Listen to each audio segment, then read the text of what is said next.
Hi, Hi, how are you? I'm okay. And yourself? I'm good. So is it Tricia or Tricia? Trisha. Tricia, Tricia. So I was wrong on both. It's okay. Nice to meet you. Nice to meet you. You as This is well. actually, I And apologize. Yeah, I apologize for the lighting. This is the first time I'm doing a show while I'm traveling. oh, yeah, So, that's hard. yeah, the lighting at the moment is like really terrible. Did my best to adjust it, but anyways, here we are. So how's It your morning happens. so far? It's good. Yeah, And do you pronounce your name Kino?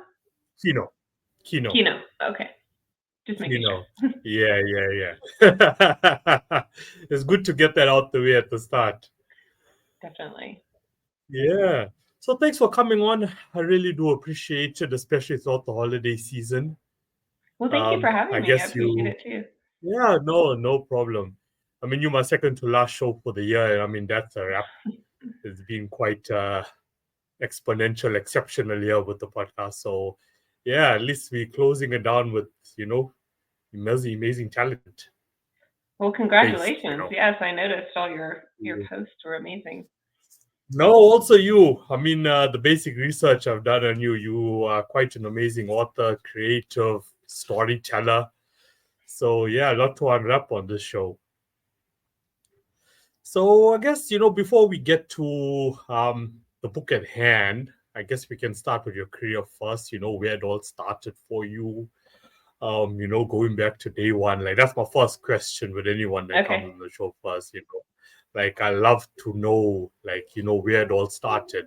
I mean, my primary reason for it is to also, up and coming authors or musicians, any form of creative, just to know, just like yourself, like me, we started somewhere where nobody would have expected we started, the the narrative, like you go online and then you Google Trisha and you'll be like, you know, look at her, she just got it just like that, but it's not the case.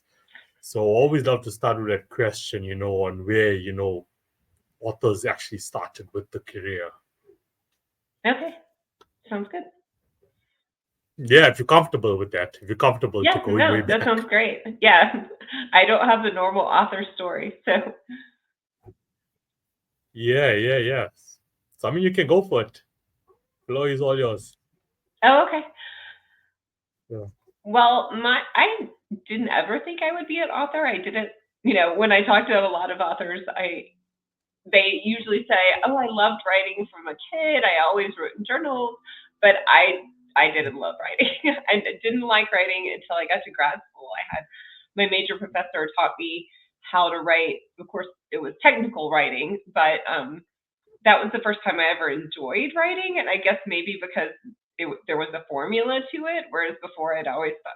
I mean, I guess they teach you, 5 paragraph essays, and to me that was like, okay, well, this is one formula, but it didn't translate to a lot of other things for me. So I first loved technical writing, and then when I was staying home with my kids, I got bored a little bit and decided that I was going to write my own story. I suffered from anorexia as a young adult, and I started to write a story based on my experience with that. And, 8 years, not 8 years later, probably 5 or 6 years later, I had 200,000 words Yeah. of this manuscript that was mostly like a screenplay. Had a lot of dialogue, and I just was writing what I saw in my head for these characters. So I gave it to my sister-in-law, and she said, "Oh, this is great. You should do something with this."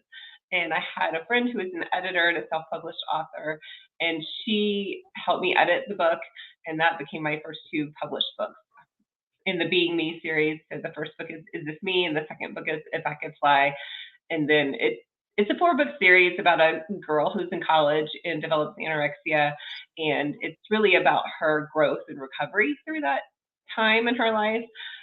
So I wanted to really show a lot of people are stuck in that, either whether it's eating disorders, mental health, depression, any of those issues that a lot of people go through. It's hard to see the other side when you're in it. So I really wanted to show that story of hope there. And that's Yeah. sort of a So it's roundabout like way of how I got into writing, right? so it's like topics that really hits a spot like deep with you that you want to address like in society, and then you just converted it into writing to educate other people out there about those diseases. Right. I did choose to tell my story in a fictionalized account, just because it felt more comfortable for me, and I had fun with it along the way. And that was my first series. I quickly jumped into writing fantasy. So now I mostly write YA fantasy books, but also they have some elements of, I don't know if it's healing or recovery, or there's some elements of, real struggles we deal with in everyday life, right? Whether you're trying to fit in somewhere, or you're trying to, figure out what your purpose in life is, or any of those issues that we deal with through the growing up process. Yeah, yeah, yeah. I mean, when I look at Drops of Sunshine, right? I mean, the question of is it fiction or non-fiction, comes to mind. That So, one is, well, what would yeah, you that call one. it? All my books are fiction. So some of them are loosely based on, well, the Being Me series is not loosely based on my experience with anorexia, but Drops of Sunshine was Yeah, loosely yeah, based yeah, on an experience I had as a camp counselor at a camp for the blind when I was in college. It was a really fun assignment and fun job working with kids and adults alike that would come to our camp.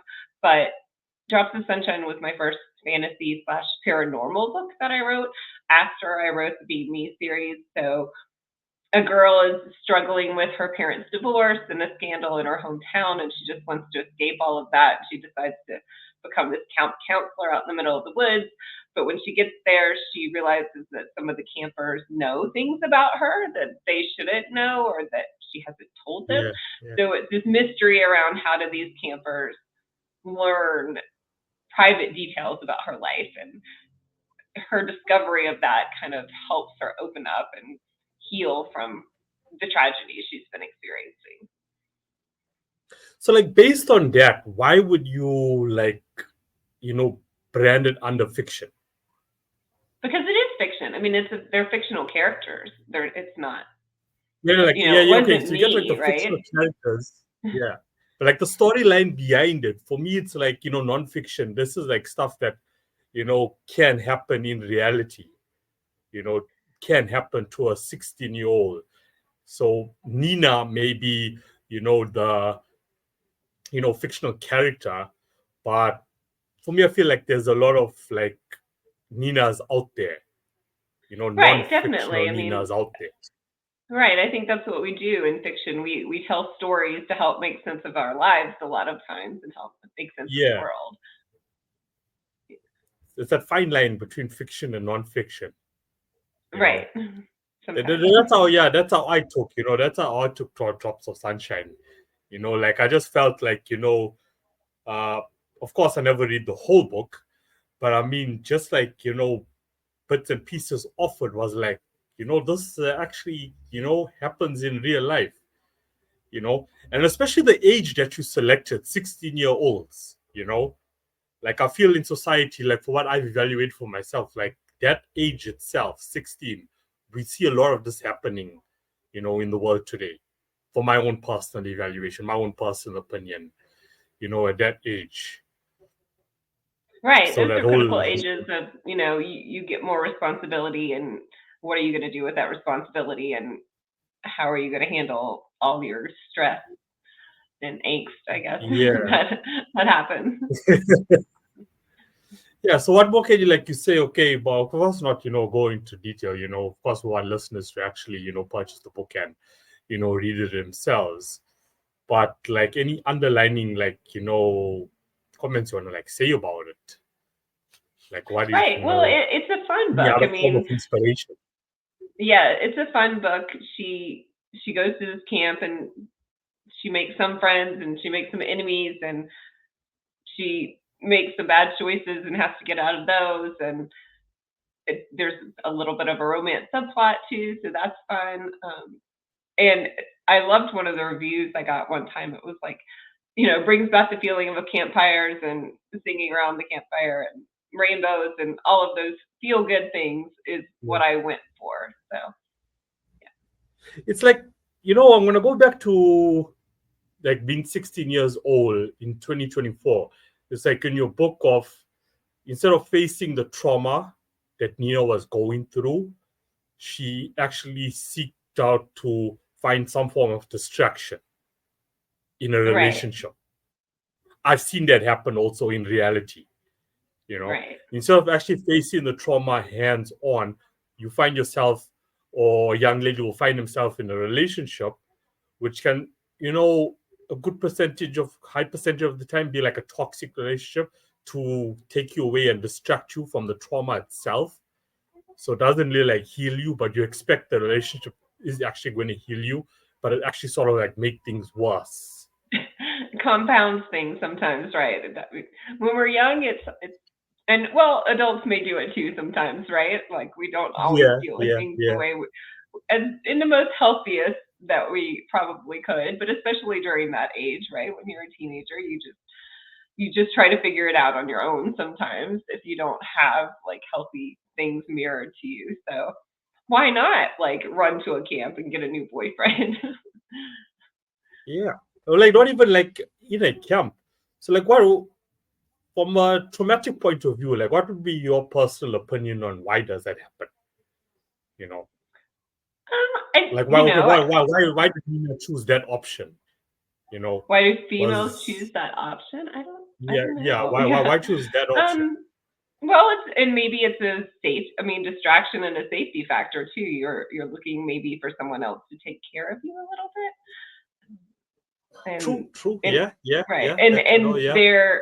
and if the person is saying that they like you, then that makes you feel good, right? That gives you good feelings about yourself. Um, so all of those factors I think come into play when, hey, my family's messed up, let's get a new boyfriend. It's like what was missing now you want to find it in someone else. Maybe so, And then right? just leads to, yeah, yeah, some other form of, like disaster after that. Yeah. But I mean, that's why I say, that fine line between fiction and non-fiction, it always pops up in my mind. Like bulk of the authors that I've read on the podcast, over the weeks, we'll call it fiction. I'm like, nah, but there's this fine line. Like I just feel like, the stuff happens in reality, you know, but it's the creator's job. As you said, you use that to actually try to tell people through storytelling to like how to fix whatever they may be going through in their life. Just a story can tell you that. And even watching like a movie or a series today, you know, someone may be going through like some soapy, that's that defines someone's love life. You're like, oh no, okay, that's happening to me. So yeah, now I know how to go about it. But sometimes not always the case. It doesn't really like, really fix it.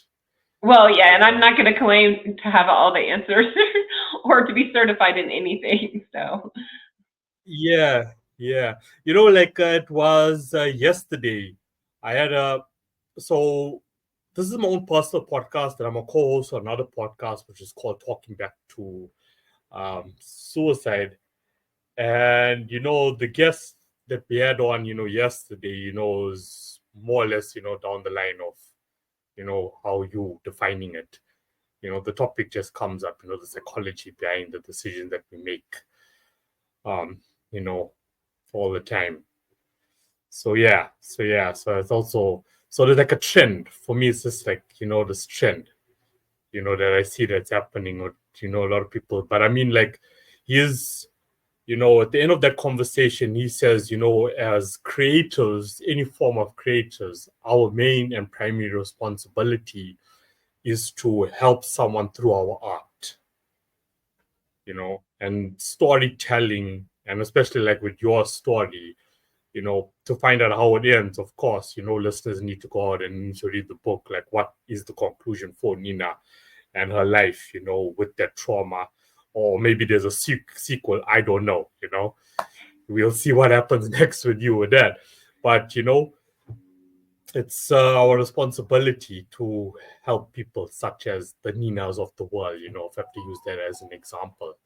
And he had a very strong point on that. And I believe that to actually be true. Myself as a musician, okay, yes, I do blog, but yourself as a writer, as an author, or just a painter, we have a responsibility in society to use our art to actually help and assist people out there. And I feel like with your work itself, it does. Like, especially, as I said, once again, going back to that specific age group, for myself, I've evaluated, and just recently this year as well, someone going through a traumatic experience at 16 years old, instead of actually facing the trauma, is actually looking for love in the wrong place to someone else. I think it can be common, and I think, you know, when you do have trauma or diversity or adversity, I guess I would say, in your life, then and people help you through that, then I Yeah, feel a sense of I want to help people because I want to give back, and I don't want people to maybe make the same mistakes I did. I mean, you can't keep everyone from making every mistake, but yeah, yeah, yeah, yeah, yeah. when you're in that place, just to hear someone say, "Oh, this happened to me, and you can get through this," was important for me, and I think it's important for a lot of people. Yeah, yeah, no, definitely. Look, you can't save the whole world with your work. As humans, we are going to make mistakes. That's what makes us human. None of us are perfect, in any form of way. That's why, going back to the start of the podcast, why I say I love to always ask, creators, where did it all start for you? Because it wasn't a perfect start as people may portray it to be. If you go online and search Google, on Google today, about a specific person, it's not always a perfect start. And that's what tends to inspire them, like with my audience and with my listeners.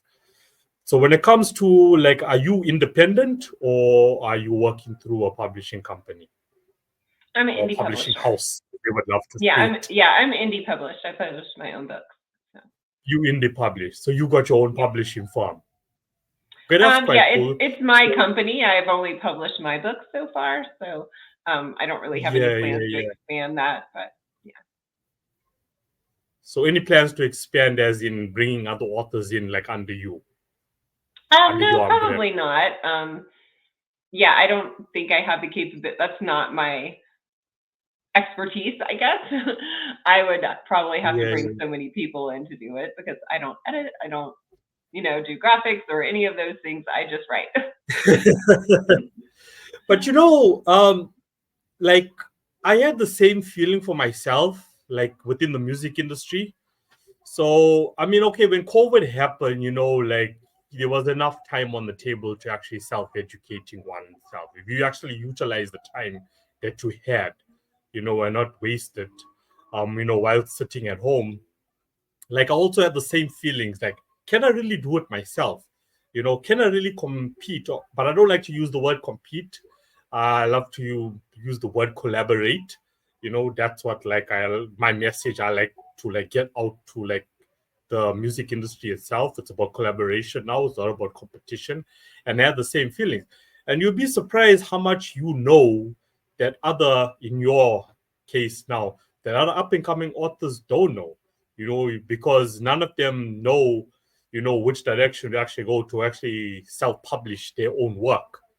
And you just automatically become this house where independent, in my case, artists come to you, and in your case, where independent authors can just come knock your door, like, Tricia, can you, like, help us? We don't know where to get started.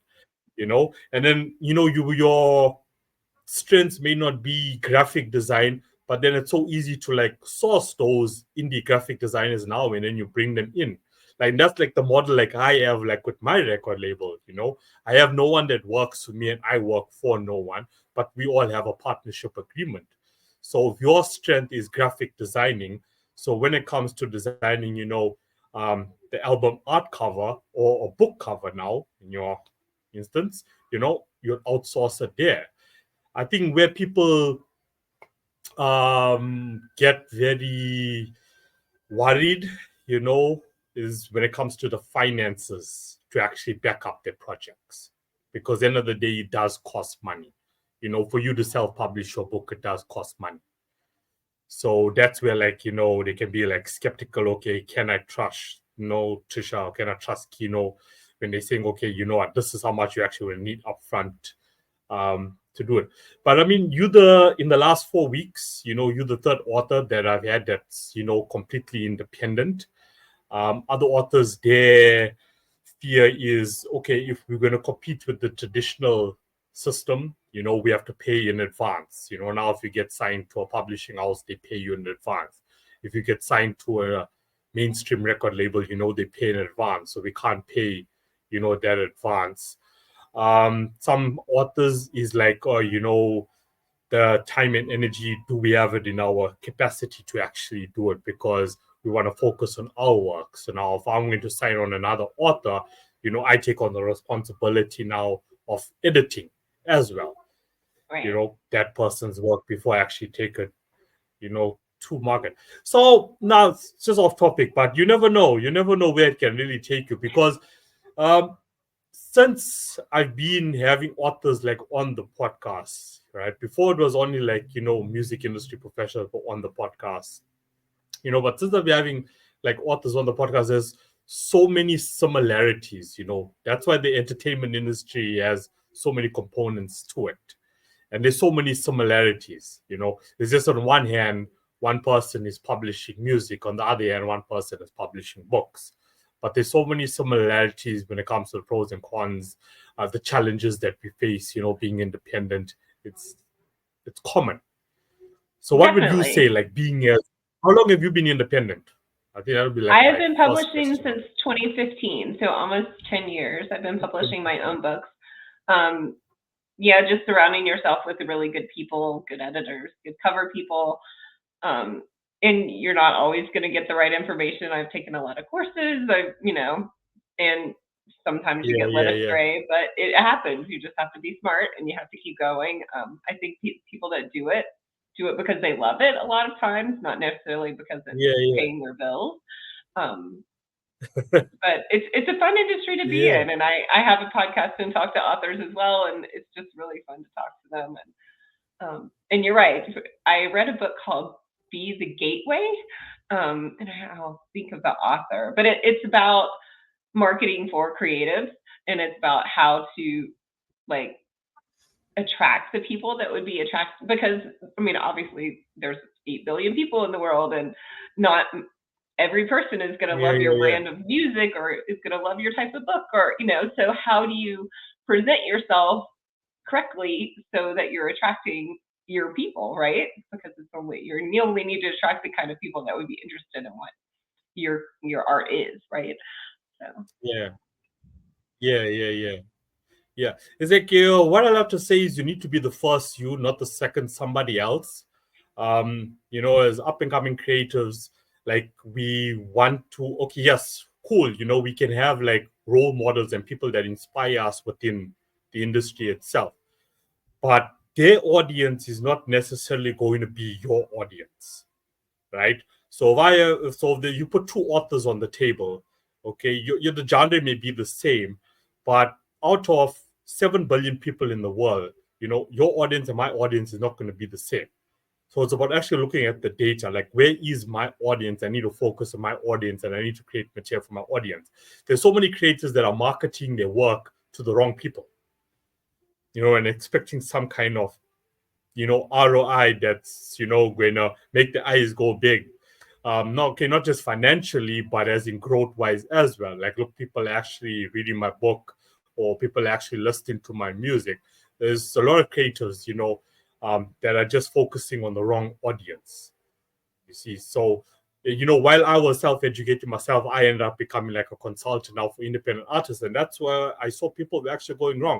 When I look at my music alone and I look at the data that's provided for me by all the platforms out there that distribute, I'm sure for you, like with Amazon, you get analytics. Okay, I don't know. Do they give you analytics, like to say how your well, they sales are give you doing, which analytics audience? on how many you sell and who you sell to and where, but they don't give you analytics on how many people clicked and didn't buy, I guess. So they don't give you all of that All of necessarily. that. So as an author, like as an author, how do you don't just throwing the question out there. So how do you like pin down the data to who's my demographics, for example? If they're just giving Well, you how many people have bought, is there like systems or platforms online where you can actually pick up and like pin it down to like maybe there country, pin it are. down to Maybe I'm not smart enough to know that yet. But yeah, I I mean, I don't think it know has the anything to people. do. I think it's smart enough. I know the people Yeah. that like follow my page on like Facebook and Instagram, and so I know demographics for that, and I'm assuming that Yeah, that yeah, is, mimicking who's buying, right? So yeah. yeah. Right. Interesting. It's interesting. I'm just thinking about it now. I never ever brought up that question before. Maybe because we never touch on the data itself when it comes to authors. So yeah, But that's that's a that's good question. I fascinating. should But I'm research sure. if Amazon could give you that Yeah, information, but my account doesn't tell yeah. me that information right off the bat. So There probably is a platform. I mean, in this digital era, I mean, there probably is. Like as I say, like for me, like okay, I'm gonna use Spotify for example. Okay, everybody knows Spotify. So like Spotify as an artist now, they have like a separate account for that Spotify for artists. So like if I go into like my Spotify for artists, it's gonna give me all the data. It's gonna give me my countries from 1 to 100. It's gonna give me my top 10 countries on who is actually listening to my music or the podcast. It gives me all those analytics. It goes down to age group. It tells me, okay, Kino, your audience, either music or podcast is like, it's combined. It's like from 18 to 35. It gives me that. It goes even deeper to say, okay, within that specific country, these are your regions. So if I use the States, for example, it's going to tell me New York. It's going to tell me, you know, uh, Arizona. Okay, that's a state, but it's going to give me that. Sorry. So I actually know where to target if I want to use online marketing. There's no right. point if, the podcast is getting more listeners in the States or in the UK, but I'm attempting to spend most of my marketing budget for an audience in Australia. You know, Right. it makes like no sense at all. You know, with that. So yeah, that's interesting, but I'm sure it's out there. Like I think I'm, like okay, I got one more author that's next week Monday, and then I'm waiting for the January schedule. I think I'm gonna bring up this question more and more, like how do authors actually, monitor where exactly is their presence? Like for you, you said okay, you use your social medias to actually evaluate. Okay, you know, who's my audience? So yeah, it's quite Well, and interesting to see. You when know you what do other Amazon ads, you can get all that data um, from the ads, like how many people click the ad and how many. Um, yeah, I yeah, guess yeah, the yeah, ad yeah. data would tell you that, right? Yeah. I guess also reviews could assist as well. Like, I mean, if you like someone gives you a review, I'm sure they like saying, okay, from where they're from, so that gives you an idea of like which country or which state, is actually, digging my work. That could actually, Right. work as well. Um, right. Because on Goodreads, which is associated with Amazon, if somebody writes a review, then you could look at their profile and see where they're from, or if they put information there. If they don't put information there, then you wouldn't. Yeah, But yeah, yeah. yeah. Yeah, if they do put the information there. Yeah. So anything else like you can share? Like, I mean, being in the independent space, like pros and cons, of it. Yeah, And the reason I also asked that is like I had an author from Egypt, and she was with the publisher. Then the publisher actually passed away. The wife took over the company, so she doesn't know the future of the company. Now she's looking for a new publisher. I was like, okay, why don't you self-publish? She's like, no, self-publishing is not for me. I just want to focus on what I do, and that's writing. Let me hand over all the admin, the editing, and so on to someone else. Let them do what they actually do. So would you like what would pros and cons, like for yourself as an independent. Right. Yeah. So I think I mentioned before, finding good people, finding a good editor, finding good cover people that you trust is really important. So you can pick those people. But I like having that control. Like it would be hard for me to turn over control of my storyline if a publisher decided, oh, we wanted this to go a different way, or and I'm also not very patient. So I did query my first book for about 6 months and then said, oh, never mind, I'll just self-publish. So I'm not sure. Yeah, When I yeah, talk yeah. to other published authors, they waited 2 and 3 years to get their publishing deal. So, Sure. but I just wasn't that patient. So I like my control, and I like, I can do my own schedule. But like you said, the other lady was like, nope, I don't want to worry about any of that. I'll just let someone else do it. So yeah, it just depends on what you're Yeah. comfortable with, what you like. Yeah. But I mean, you said something that's key there. You have full creative control. Right. What you want to put in your book, you can put in your book. There's going to be no red tape, not someone at the top, because the end of the day is, a huge publishing house is just concerned more about bottom line than anything else. That's their main priority. Or how do we recuperate? Okay, we're investing in you, but now we need to recuperate. And of course, they have a set team for that. And that set team is not always going to be in sync with how you want to get your brand and your message out to the world. So, I mean, that's like at the top, when it comes to like a pro being independent. But how I have think you, so. like, yeah, yeah, yeah. I mean, so how have you, like, what would you say to up and coming authors out there who would love to self publish, be independent because they know they got full creative control, but unfortunately, at the moment, it's, they stuck between, being independent or sourcing out a publishing house because of the financial aspect of it. They don't have the funds to like, get going and so on. And that's what, as I said that before now, you're like, that's the fear. Right. I think that the smaller publishing houses are a good middle of the road for that. Um, I think a lot of times, the smaller publishing houses provide an editor, but don't have maybe a set idea of what a book has to be beforehand, and maybe gives the author more control in that way. They just publish the book. They don't like direct the path. Um, Yeah, so yeah, I yeah, think yeah, yeah. some of the smaller publishing houses are, and it's kind of a hybrid model almost too, because obviously you don't get the big advances, but you may share royalties, or I don't know how all the agreements are structured, but I think it's the middle of the road.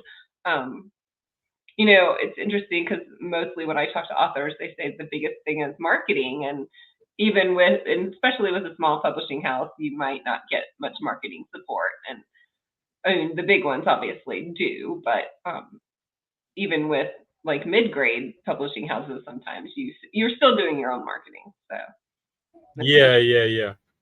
I mean, it works the same with the music industry now. These days, even if you do get signed by a mainstream record label, they still expect you to do the marketing. You know, now your CV is not your talent any longer. It used to be your talent. Now it counts for 20% of it. 80% is that if I'm going to sign you to my label or to my publishing house, show me how many followers you have on Facebook, on TikTok, on Instagram.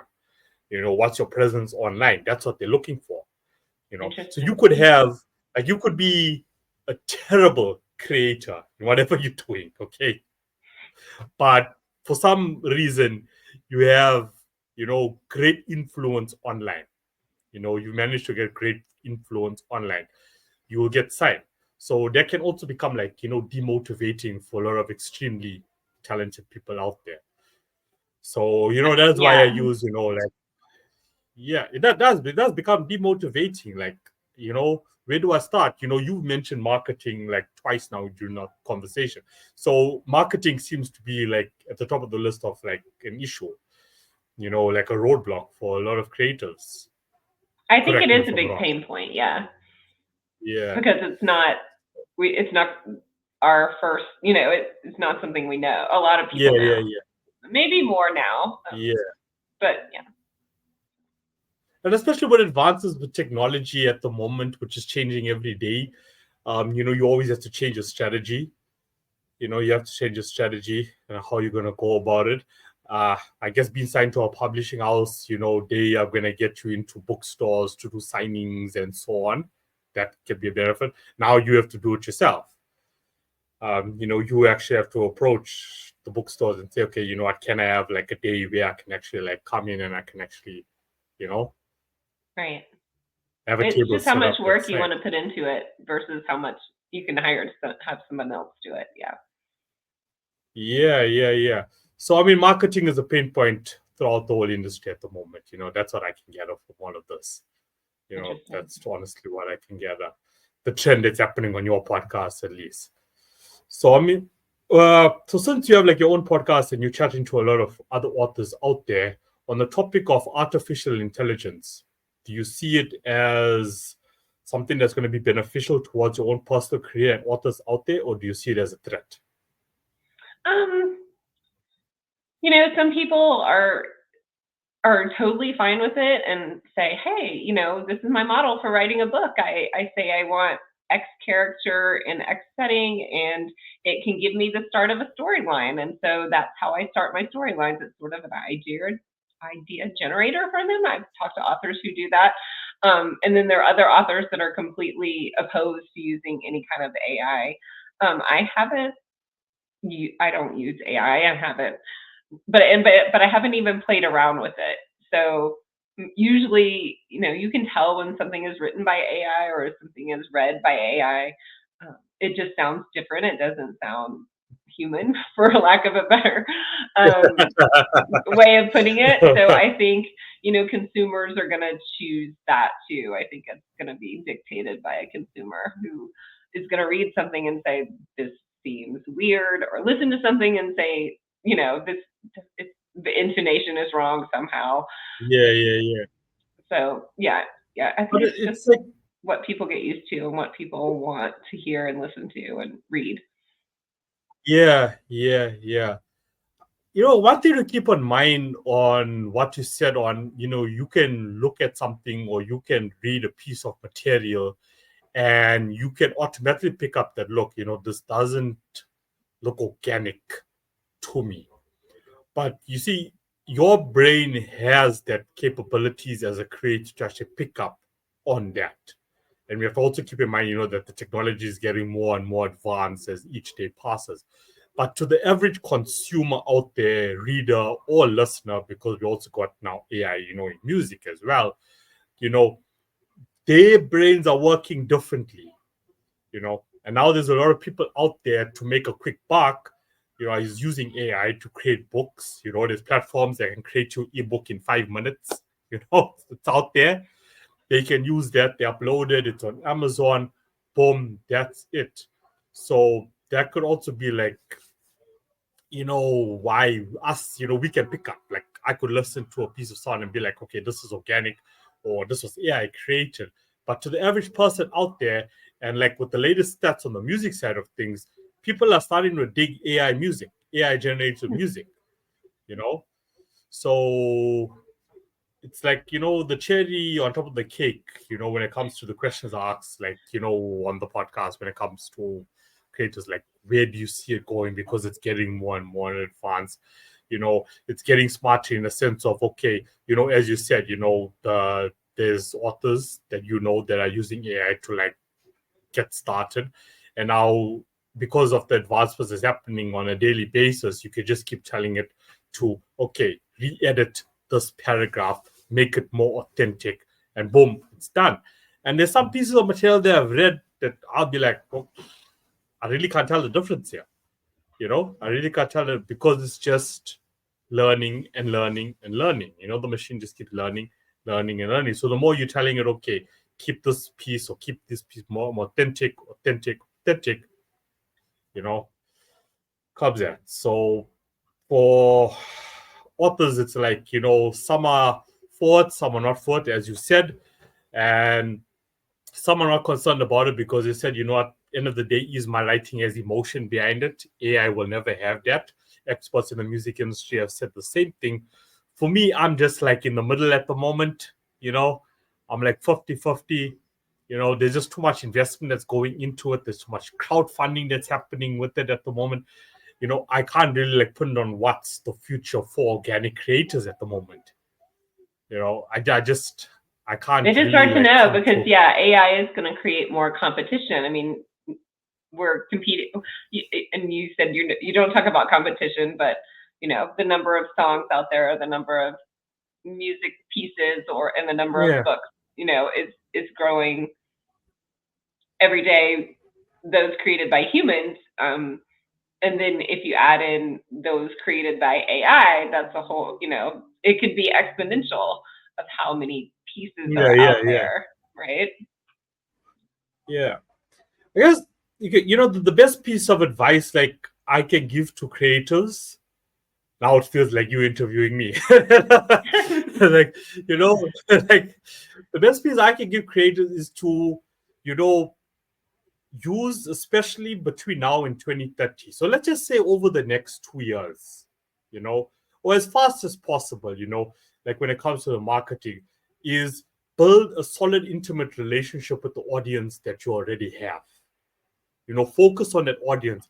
At times we so focus on getting more and more people in. We want to get more followers, we want to build our audience, that we fail to focus on our loyal supporters out there.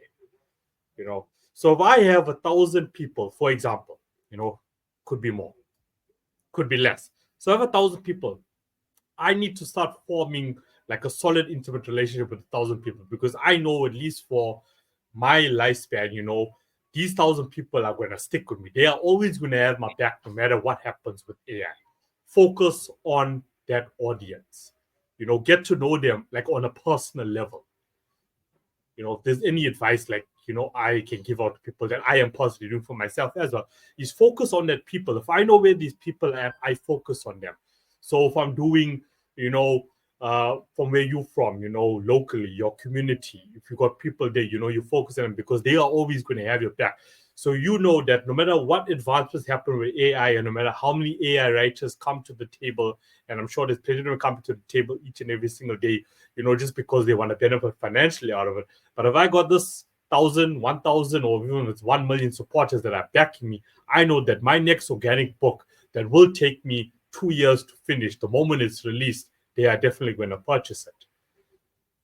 Right. Yeah. I mean, it's Too many people. it's about Yeah. building those relationships. I mean, just like with any product, you build relationship with your buyer, with your consumer, and they become your biggest fans. And if they become your biggest fans, Yeah. then they're going to tell their friends. So they are your most prized possession, really. The people that know Yeah. you, like you, love your stuff, right? Exactly. Yeah, because they know you personally. That's the era we're living. If I have to look before 2020, you could release something, you know, uh, creators didn't really pay attention to the fans on an intimate level. You know, Before, the digital era just continued to grow and grow and grow. They shouldn't pay attention. You know, Look at the music industry, how it migrated from, vinyls to cassettes to CDs. Now it's online. Music stores are starting to close down. Physical music stores, at least, are starting to close down. So at the time when artists were still pushing out even cassettes and CDs, there wasn't really an intimate relationship that you really had. But now it's changing. Now it's changing. Now more than ever, there's more opportunities available for creators, but also build an intimate relationship. That's how you're going to sustain yourself. That's my honest opinion. That's advice I'm putting out there to people, with regards to AI. I don't see AI as a threat. You just need to know how to play the game. And if you play the game correctly, based on information and data, you'll be able to sustain yourself.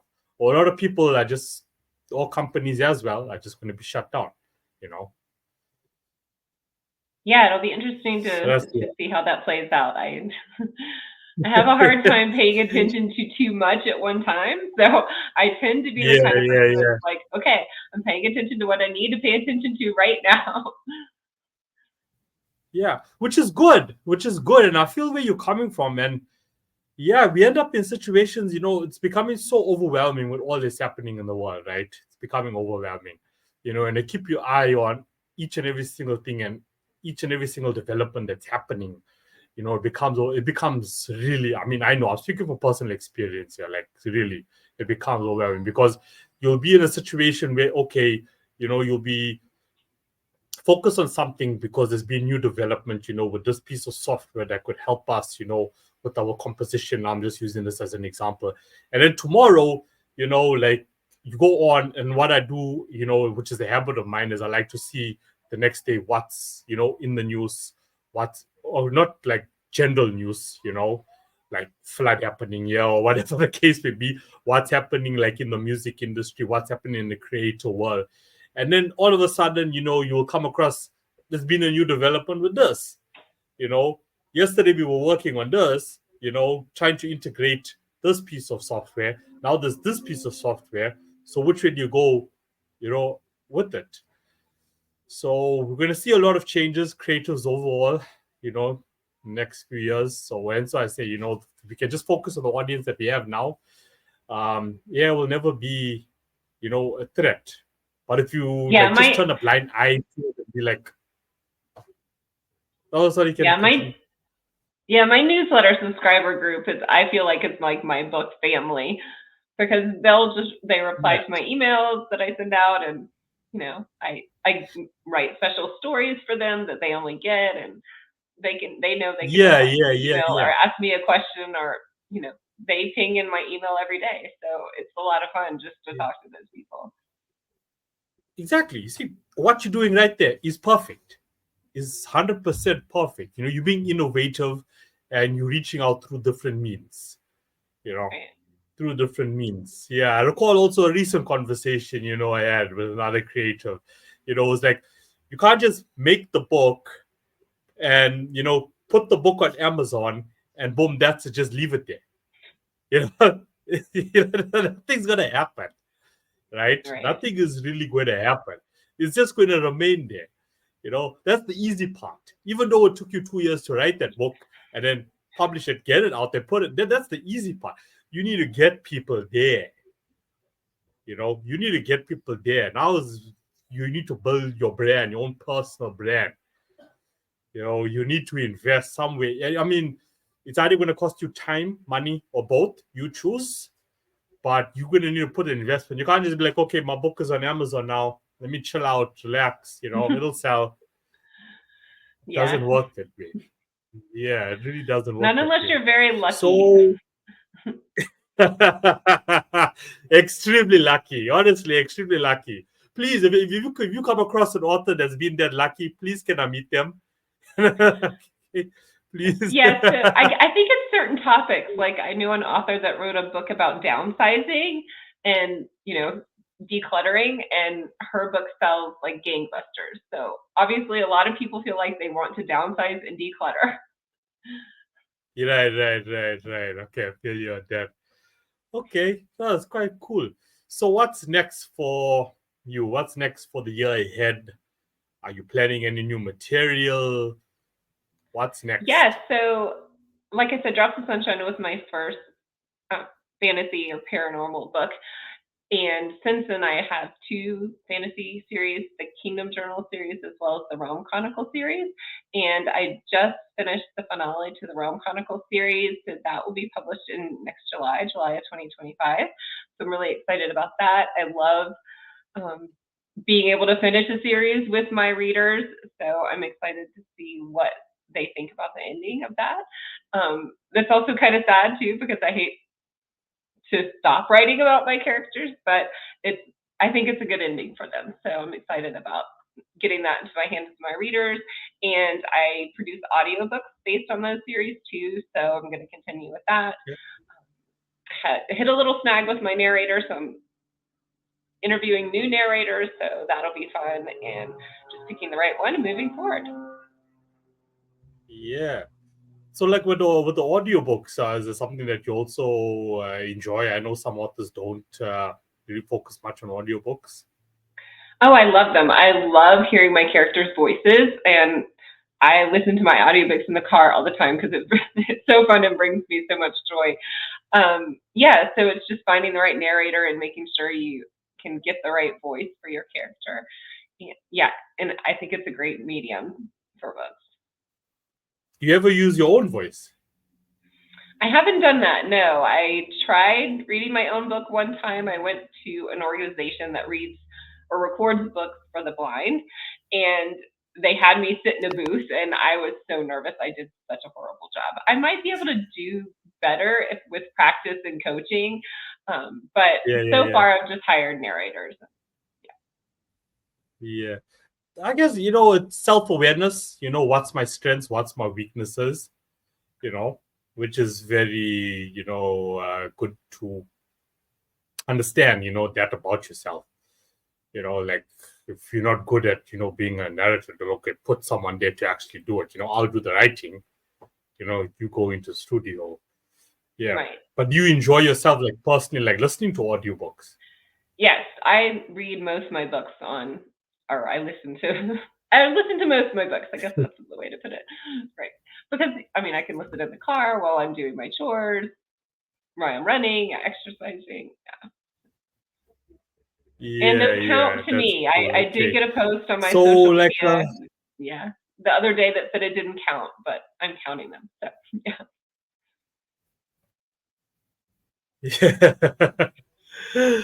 Okay, no, that's cool. That's cool. So, as far as your online presence is concerned, where can people find you?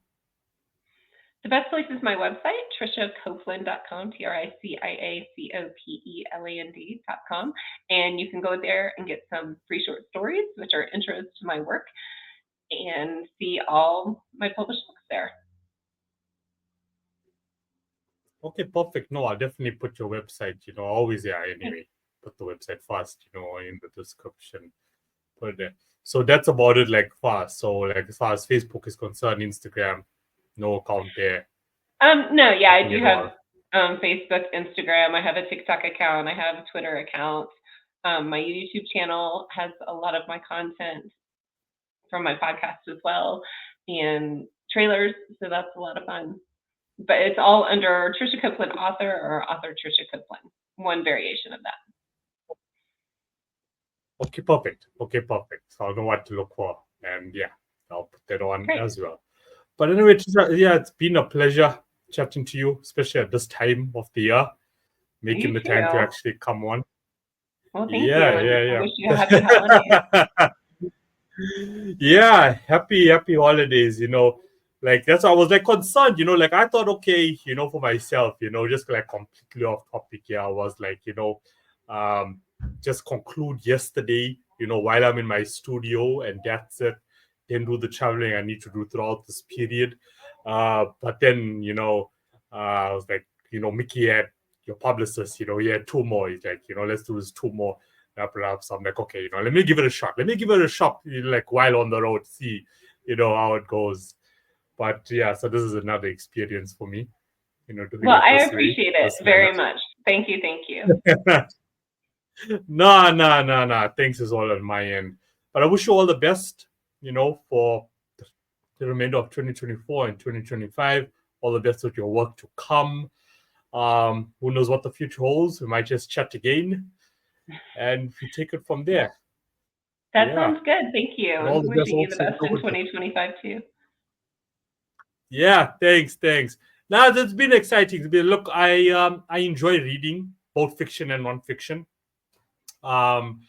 So to have got an opportunity to start now interacting and having conversation with authors, is being also like a learning curve, for me as well. But I just think it's also happened, like for a reason as well, because the challenges that I see happening, especially in the independent spaces, which is where I'm mainly focused on, is helping up and coming creators.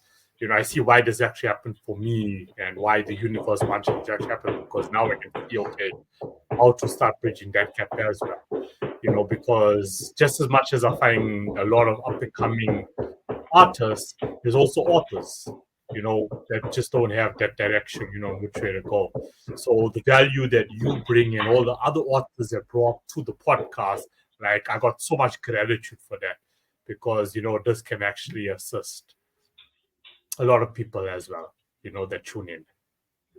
Well, thank you. Yes, So thank we you. appreciate you. So the thanks is actually for me. You guys are doing all the hard work. You No, no, guys, no. and just to be, yeah, just to be humble enough, to appear on podcasts, especially independent podcasts with the independent audience. I truly appreciate that. Well, I that appreciate it too. So thank you. Yeah.